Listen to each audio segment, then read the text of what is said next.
Hi, everyone. Great to be here today.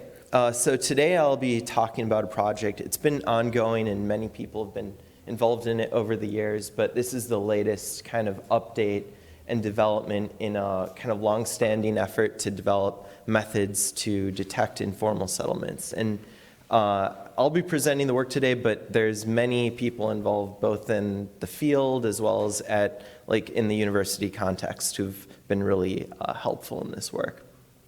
So to kind of quickly give you a little background, a big question is why study informal settlements? And a good thing to think about is just population trends that are expected over the next 30 years. And in particular, in Africa, population is actually set to double to 2.5 billion over the next 30 years. And that accounts for about 2/3 of the predicted population growth that's anticipated. So a lot of people will be more of the population in the world, and you can see in those charts, it's increasing at a much faster rate in sub-Saharan Africa. And that's due to demographic patterns and certain population characteristics. And so as that trend happens, a lot more people are going to be concentrating in cities. Nearly 80% of that growth will likely happen in cities. And about 50% of people in cities, and this is according to the UN, and these numbers are kind of rough, live in neighborhoods that are characterized as informal settlements. And so generally these neighborhoods are places that lack basic services. A lot of things that we take for granted, like safe housing that protects you from weather, basically clean water, sanitation, all of those things aren't necessarily present in these neighborhoods. And so as a result, it presents a pretty significant challenge for development in these countries. Unfortunately, these development patterns are somewhat understudied, and it's not because of a lack of interest, but it's primarily because of a lack of data.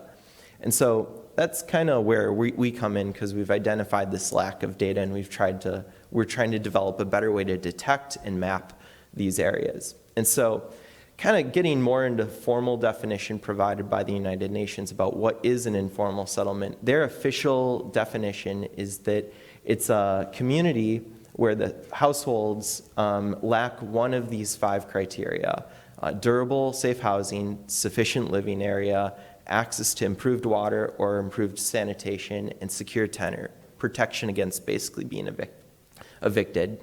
And so ideally, in an ideal world, we would have amazing survey data that's super granular at the block level, and we could just measure these things, and then we could just apply the definition.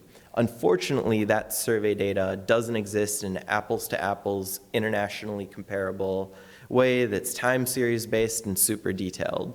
And so we're kind of in the dark in terms of measuring and quantifying and mapping these places with these characteristics.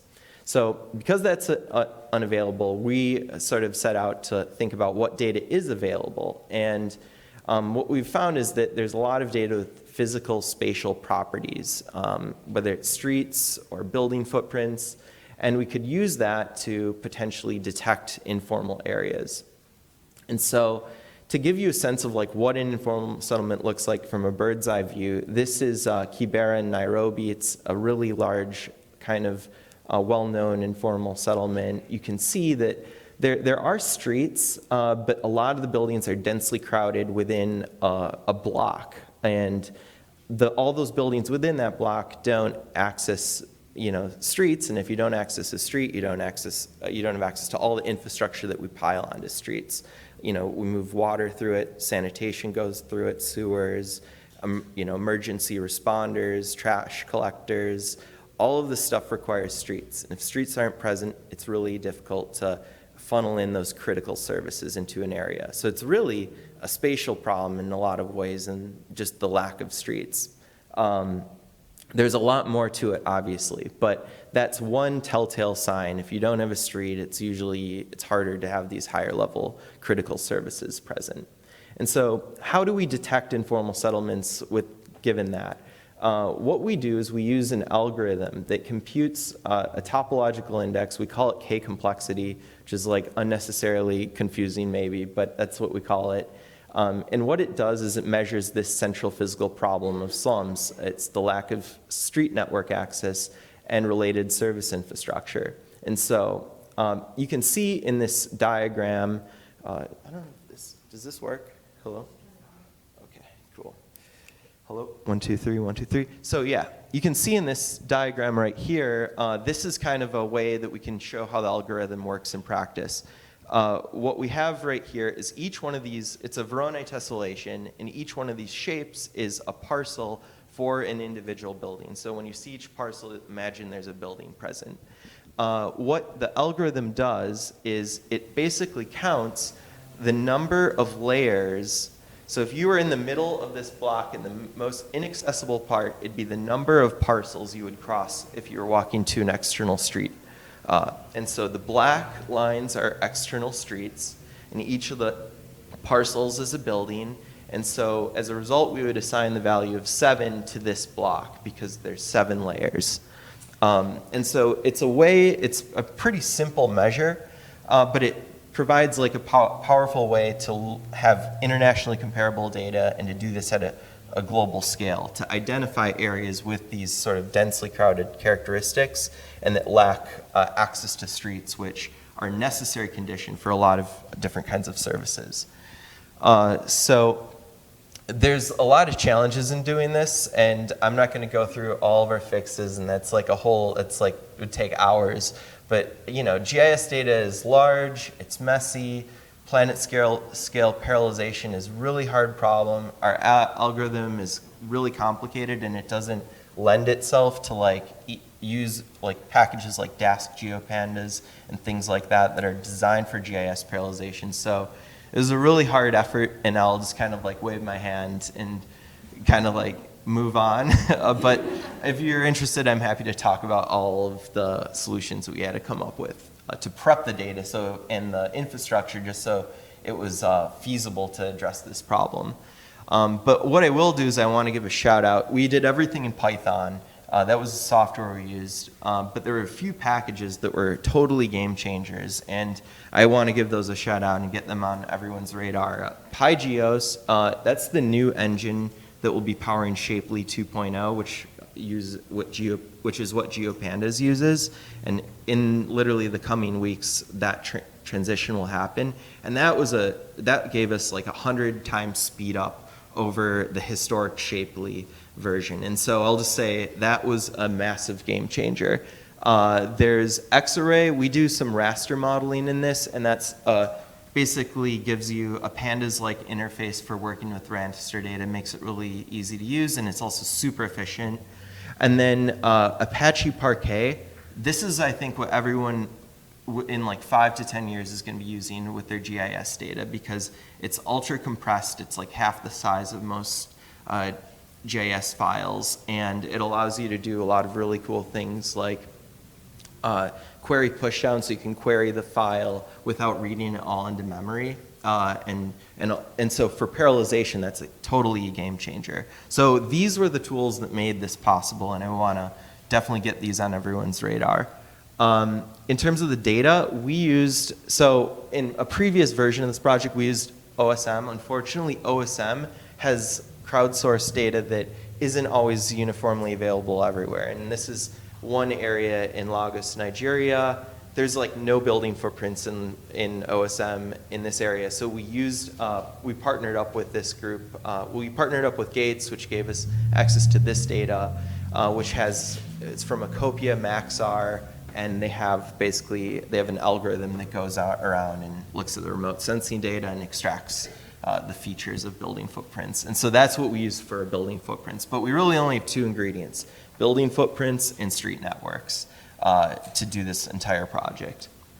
So how do we parallelize on a planet scale? I always feel like a crazy person when I start talking about this, so sorry if I do.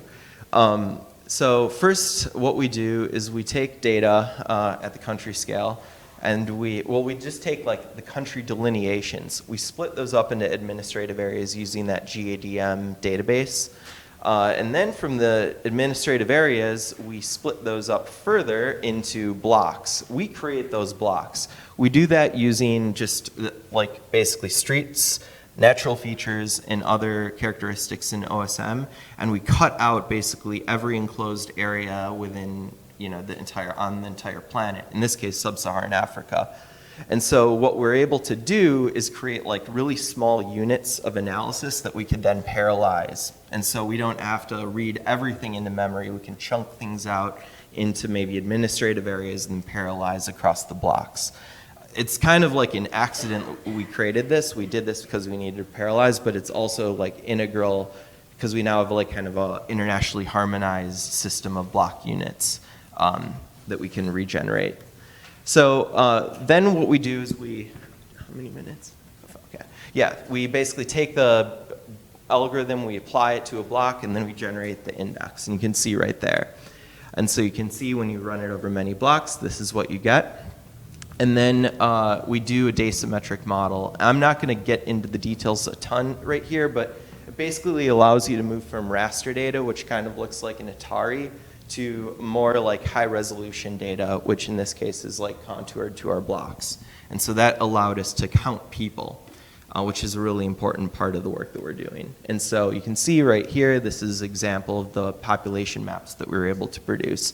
We have aggregate population and population density right there. So when you combine the two, our index plus population, we can then create maps of informality. You can see right here, this is where the more informal areas are in this kind of more yellow and orange. And you can see that this is the distribution of population across those different levels of informality based on our index. And so you can see like how many people are in like these relatively well-planned high street access areas, which only have 2 layers versus some areas that have 20 layers of buildings before you have access to a street. So I'm kind of just going to flick through some more maps to give you a sense of like some of the stuff that we can create with this. Right here, this is just the population data, but it's for the Lagos conurbation. And this is about 30 million people. It's more than Lagos, it's 3 cities, and it's kind of a conurbation that spans multiple countries. But you can see like this is kind of the first time we've even been able to really look at this area in this level of resolution in a non-pixelated gridded way.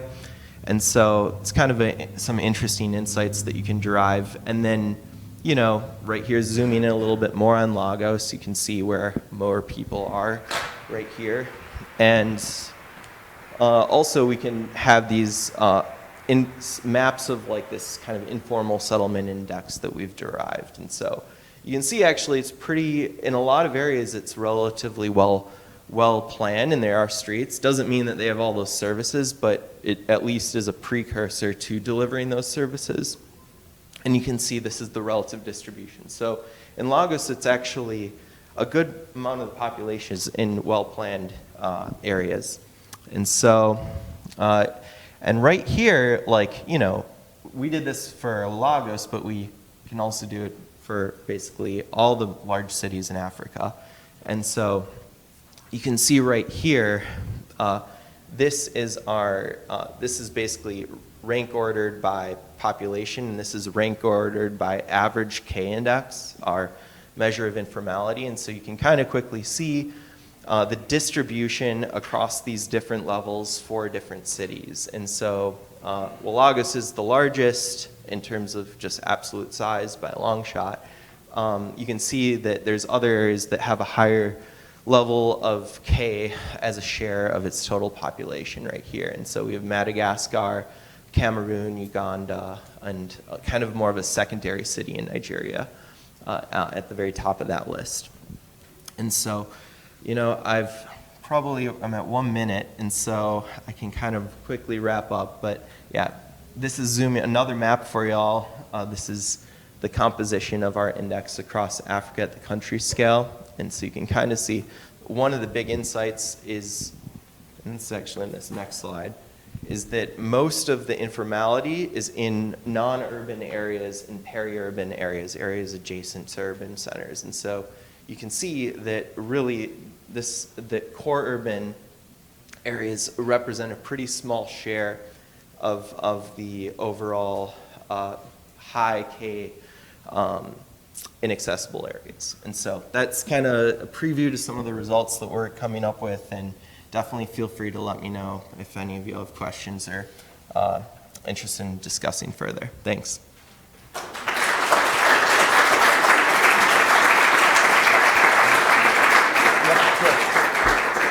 You have 2 minutes. Okay, awesome. I have 2 minutes for questions, so if anyone has any questions, I'm happy to take them. Yes? When you're trying to create a block level, street block level data set, and you also said that you're using a footprint, do you compare the year when you're using the footprint and the street? Because you can have a different street after some time, and some of the street may not be there. How do you do that? Because the dates are different, right? The years may be different. The dates? Sorry. Yeah. The data set. Yeah. The building footprint data set you're getting from satellite images. Yes. From a certain particular year, it was extracted. Yeah, it was. And the streets are created, you said you're using open street data. Yeah. Created different time. Yeah. Do you think about those issues? Yeah, oh, that's a great question. So the building footprint data, that came from the Maxar satellites. I'm sure it's probably collected over, a wide time frame. And so you're right, everything's on a lag, and it's over probably a rolling time period. And so I would probably say all of the data reflects, 5 years of data collection or maybe more. OSM is on probably more of a lag because it's all user-based, and it's a function of how active a community of mappers are in a particular area. And so that is definitely one of the limitations of the work, and that, we're kind of still looking into the past. It's not quite real time. For instance, the data was pulled last year too, and so that's also a factor. So we don't do any correction for that, though. We just kind of take the latest snapshot of all available data sources and work with that. Yep. All your graphs and charts look really great, and I was just wondering what you used to make those. Thanks. I used OpenStreetMap, or not, sorry, ggplot and R to make these, and that was just because R's I think looks better than Python, but all the computation was done in Python. Oh no, shoot, no. They're good at different things, for sure. Yeah. Thank you so Yeah. much. Yeah. Thank you. Yeah.